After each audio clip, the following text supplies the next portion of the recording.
Hey, how's everybody doing today? We've got a new episode of Beers in Business. We're your hosts, Nate and Joey. We're here to talk to you about a new subject today. A big one, actually. But let me just dive in really quickly. It's a weird story that I had today. So my grandma calls me today and says, Nate, I have a package for you at the door. Not knowing what it is. I actually ordered groceries online the previous night, not expecting them to arrive. So I asked her, can you please just take them inside, put it in the refrigerator if you have to. But I come home in a couple hours. She gives me a stern look. She looks at me and she says, how did you get groceries to the front door? And I said, I just went on Amazon and went through the Amazon Fresh option, and she went all Asian crazy on me. Asian grandma crazy. As a matter of fact, that's a whole nother level of just regular crazy. But she freaked out on me and said, what has technology done to people nowadays? I used to have to drive, often walk to the supermarket in a grocery bag and walk all my groceries back home. Simple things like that, we take a matter of fact. So I just had a question for us today. How have millennials changed the face of technology in business today? And how do we get others to adapt to this kind of industry? It's really changing quickly, but you know what? The elderly are getting stuck in the dust. So how can we teach them? How can we use these resources that we have to benefit them? Really moving with what business is like today, it really has just transformed the very way that companies conduct business. The simple fact of how they collect information, how they analyze information. It's all done to a point where without computers we almost wouldn't even be able to do it anymore. It gets to a point where the internet has created so many ways for us to communicate, to talk, where we're constantly always on our phones, or if not, we're always expected to be reached on them. There's no way to escape, and the only way that we can really help and try to include our elders is by creating the most user-friendly technology that we possibly can, because the easier and more simple it is, the ability that they can have to use it. And technology really should be getting applied towards the elderly, because if anyone needs groceries delivered to their house, if anyone really needs the advances in medical science and the abilities to have any product just delivered to your front door, it's the elderly, because they're not going to be able to carry out a 24-pack of water. This is something that really, moving forward, we should focus on trying to get it for them. And really, these companies that are e-commerce like Amazon and Alibaba and all of these wonderful companies that have almost eliminated the need for a retail storefront. Now, all you have to do is with a couple clicks on your computer or even the touch of a button, you can have a consistent reordering process of the same groceries on the same day every single week. I mean, just look at you and your order. It came the next day. Exactly. So think about this. We came from an age when we used to have to meet face-to-face in person, order our things, and meet back up together to receive them. I mean, today we go on technology, so the computer or your phone, and you go to Amazon and you get something in a matter of one click. Your credit card, all your information can be accessed in a minute, and Amazon will confirm your order. But not only that, they'll have that at your front door in the same day. Same day delivery. The change is unbelievable. Unbelievable, right? So how do we take advantage of technology, but still face we still face these moral and social dilemmas and these issues? Because technology is so young, right? So how do we use these new coming laws to help us? I mean, they're so new. They're not really based on any precedents. Because it's still changing. And we don't know where the future of it's going either. So it's really hard to kind of know if there even needs to be laws added to it, because we don't know what's going to happen with the repercussions of technology. Exactly. So we're going to go over some of the effects of technology, the ramifications, the positives, and we might see how technology can help us in the future. Maybe some robots, who knows? So stick with us. So first up, we're actually going to be talking about how technology has evolved. So Nick, what do you think about this? Well, first let's mention that innovation is happening so quickly, happening every day. So it's almost impossible to say what has technology specifically done, but you can look at some of the effects that it has had. One of the biggest effects is that it has changed the speed of business and personal transactions significantly. Absolutely. Little did we know that we could pay for something at a moment's notice. anything can be done whenever you would like, at your time and whenever you have something going on. I mean, apps like Venmo and Apple Pay, you have instantaneous purchases, literally in one click. All your information is registered, and you just have to make one function to operate. You know, Apple Pay actually works faster than your own credit card now because of the security chips. Exactly, I've noticed that you just put your phone on the screen, and all of a sudden it's just paid for, no PIN, no signing for anything. It's just, now our phones have become access to not only pretty much their entire lives, but our banks too. Exactly. Absolutely amazing. But whether you're going to the groceries, you have to swipe your card, or you are at your own house and your friends want to drink alcohol, but you don't have any, so you need to repay them back, Venmo, other apps like these are perfect for any given situation. Take a look. Yo, what's up, Chucky? Yo, what up, man? Blackout tonight? Oh, I don't have any alcohol, so I can't, brother. I have the alcohol. How am I gonna get it to you? Come on. Venmo me. How much? $10. All I'm right. down. 11 for you. Let's do it. That was quick. Sent. Got it. We're all good. So another way technology has impacted business is that it has allowed for making promises and offers by email. Companies like eBay has mediated the difficulty of you being in a specific location for being at an auction or anything like that. eBay allows you to be present by the internet, essentially, Right. in almost every part of the world. Whether a transaction is about to be held or a transaction is being completed, eBay has allowed you to purchase anything from your home or from a computer. So you're allowed to do things that you were capable of doing before. Right. You know, you even used to have to sign things in person, and now there's digital documents and electronic signatures. Exactly. And now eBay's providing you a way to even hold up the paddle at the auction from the couch at home. Exactly. I mean, without a person's ability to buy anything from anywhere, I mean, that would be significantly difficult today.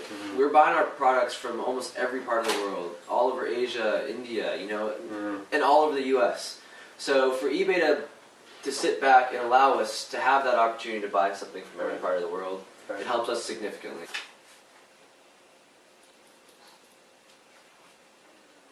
Hey Nate, guess what? What do you want now? Just bought a house. What you talking about? Yeah, I just bought a house. I don't get it.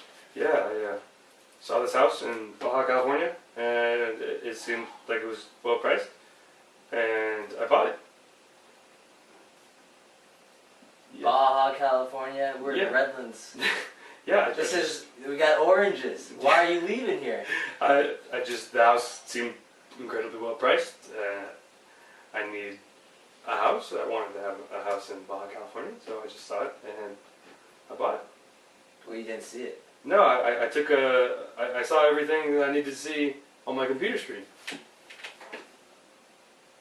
So you bought a house and saw everything that you needed to see without actually seeing. One of the biggest effects of technology is the very way it's changed how we do business, but also the way that we work. One of the huge things is now we are very efficient and productive compared to how we used to be without all of this technology to do all of the raw data, mathematical computations, analysis, and etc. However, now you're constantly being expected to work all of the time. So time spent on jobs is much, much higher than it used to be because you can never be unavailable. No matter what, you're supposed to be able to answer your phone, respond to your emails, be called into work at a moment's notice if necessary. It's gotten to a point now where you have to go on a 3-day backpacking camping trip just to truly get away. And it's something that has kind of changed not only the culture of how we do business, but the very way we live our lives. And one of the huge things about this too is not only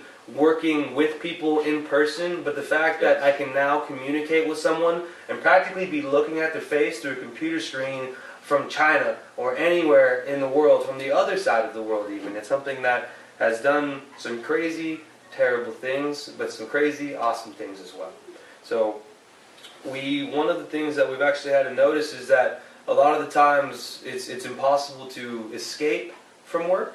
And so one of those things is it does bring up a couple very interesting questions regarding some of the legal and ethical issues. Exactly. So a drastic effect that technology has had is all the legal and ethical issues that come with it.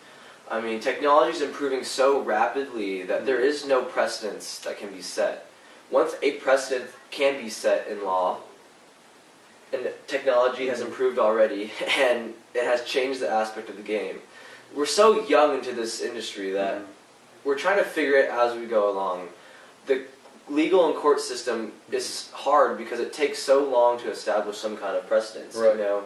So any legal and ethical issue that arises has so many different opinions from other scholars, regular people, debating on what can really happen.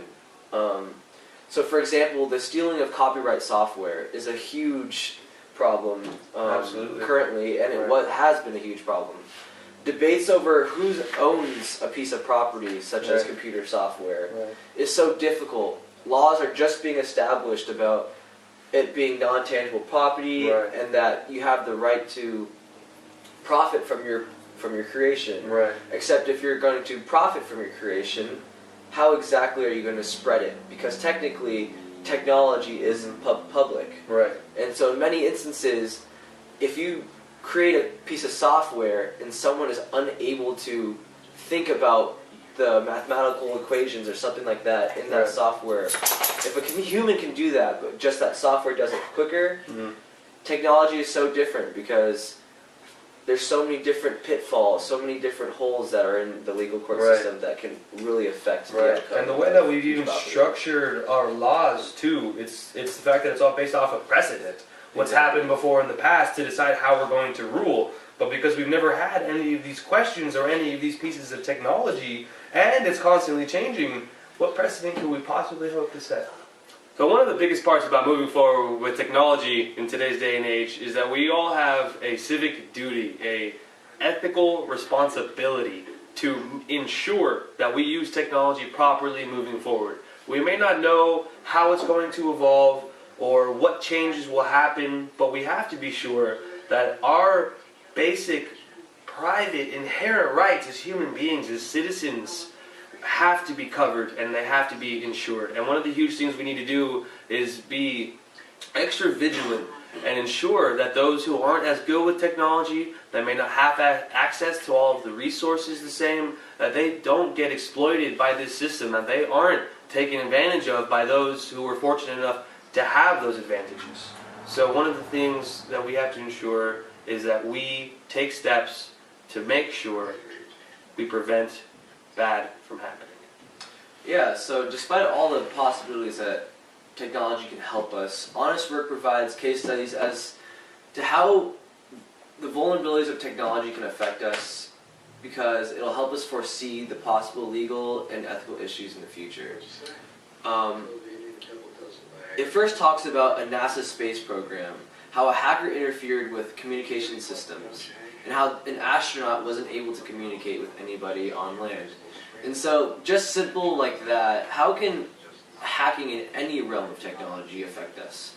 It's definitely a question for us to think about, because with our direction moving forward, how technology just keeps improving, we're going to have to hope that we can prevent hacking, because it's clearly an issue today and it has been an issue always. So another case is that we're going to be going towards a digital divide. I mean, information is so readily accessible for us. It may seem super easy for us to get information nowadays, just by simply going to Google, but there's other countries and other parts of the world that simply do not have access to this type of information.